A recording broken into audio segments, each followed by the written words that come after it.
Chapter 9. Is desire a divine impulse? Master. Is desire a divine impulse? One hears this question asked in as many different forms, it seems, as there are humans. So frequently is it propounded and discussed, it seems to me that it will be helpful to answer it from Troward's standpoint. After you have studied and meditated upon it from his view, you will arrive at your own satisfactory conclusion. Pupil. I am glad that you have brought this up for us. I have often wished I knew just what God wanted me to do when I have been undecided about some move, perhaps a momentous decision. Master. The only way anyone can fully understand life's law of attraction is through seeing what it does under certain given conditions. In a tree it is growth, in an animal it is development, in all of nature it is evolution. From the lowest to the highest forms, all growth is prompted by the organized creature pushing forth in its own accomplishment. One cannot do otherwise than believe in the law of unfoldment, which is the hallowed desire of the all-originating life, to see itself more and more fully manifest. Since we as humans are branches of the one and only tree of life, this fact is also true of us. Pupil, may I ask a question, please? Master, certainly, any time. Pupil, do you mean that all growth is a result of desire for self-expression, and that all evolution is within the great creative mind? Master, just so, and each of us is a direct result of that desire. Therefore we should learn to trust our desires.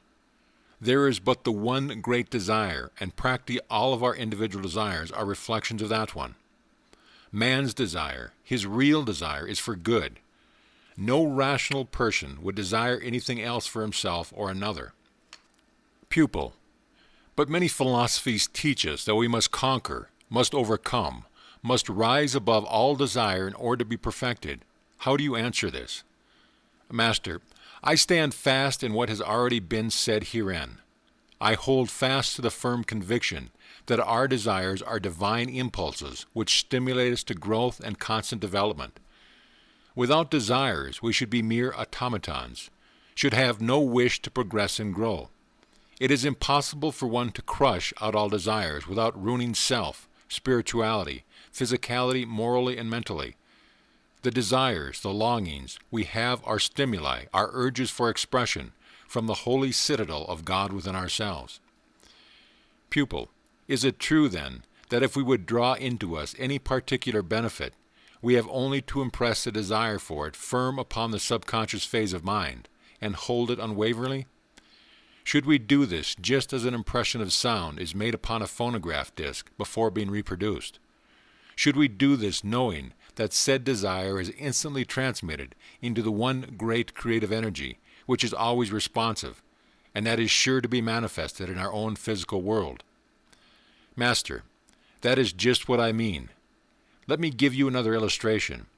I know a very fine and very wise lady in Los Angeles, who after returning from marketing found that she had misplaced her car keys, and she had an urgent appointment awaiting her downtown within a little while. She had taken her groceries from the car into the kitchen. After looking around for the keys in every place that she could logically think of, she had still failed to find them. So she told herself, her subconscious phase of mind, I want those car keys. I must have them. Now where are they? You know. Almost immediately she had the desire to empty the bag of potatoes into the kitchen sink, but she ridiculed the idea and repeated her desire to find the keys. She did this 2 or 3 times, meanwhile keeping up her search for the keys, and every time she received back the feeling that she should empty the potato bag. It was her habit to let her maid empty the bags and put the purchases away, and the idea of emptying the potato bag seemed foolish anyway. But the impulse remained until urgently with her, although she could not see how her car keys could possibly be in the potato bag. So she did empty the bag into the sink, and almost instantly she heard a metallic sound. She looked, and behold, there were the missing keys. Pupil, her deep desire to find the keys brought her the answer. It seems very simple. Master, and it is very simple once you know the responsiveness of the law of subjective mind. This lady knew the law. Pupil, if she really knew the law, Why did she not recognize the answer to her desire the very first time she was impressed to empty the potato bag? Master, the lady to whom I refer is a very highly educated woman, a keen student of logic. While she truly does believe in the intuitive power of the mind to capture an idea from the infinite, the old race habit of giving reason first place had not been entirely uprooted from her consciousness. When intuition told her plainly to empty the bag, reason set upon the argument and told her that the impulse was foolish. The controversy between reason and intuition continued for several minutes. Then, because of her study of truth and her application of it, she was reminded that intuition, and not logic, is the true key of life, so she was impelled to do as she was bidden. When she did so, her desire had fulfillment as its correlative. Always desire and fulfillment are bound together as cause and effect through the universal law of attraction. Pupil, it still seems to me that a true student of truth should have thought, feeling, and desire so trained in the right direction that logic could not go wrong in its conclusion. Master, one does not change lifelong habits of reasoning overnight. Like everything else, complete change is a matter of growth. The fact that she did obey the small voice within, and that was her problem solved, are all that really mattered. In time, this lady, like all of us, will learn to instantly recognize the voice of intuition when it speaks, and will no longer question nor reason, will only obey. When we all reach that point, as we can and shall through faithful study and practice, there will be no problem in all of human experience that will fail to yield its answers. There is a lot of truth in the old saying, "Take care of the heart, and the head will take care of itself." Pupil, but is not the road to attainment of true wisdom a long, hard one? Master, it is long, all right, being infinite in scope, but it is not hard. It is like the story of the two men who were walking to Rome. One asked the other why he had chosen a road that was so full of stones. His companion replied that he had not been aware of any stones in the road, and suggested that they sit down by the roadside and take off their shoes. This they did, and the one who had been complaining found a pebble in his shoe, but there was nothing wrong with the road itself. Pupil, the road is then what each one makes of it for himself. Is that your idea? Master, that is right. The broad highway of truth is in fact, to me at least, the most interesting road in all of life. It takes time and interesting, happy effort to establish an unbroken consciousness of the perfect reciprocal action between the desire for expression as it exists in the creative energy and in the individual mind.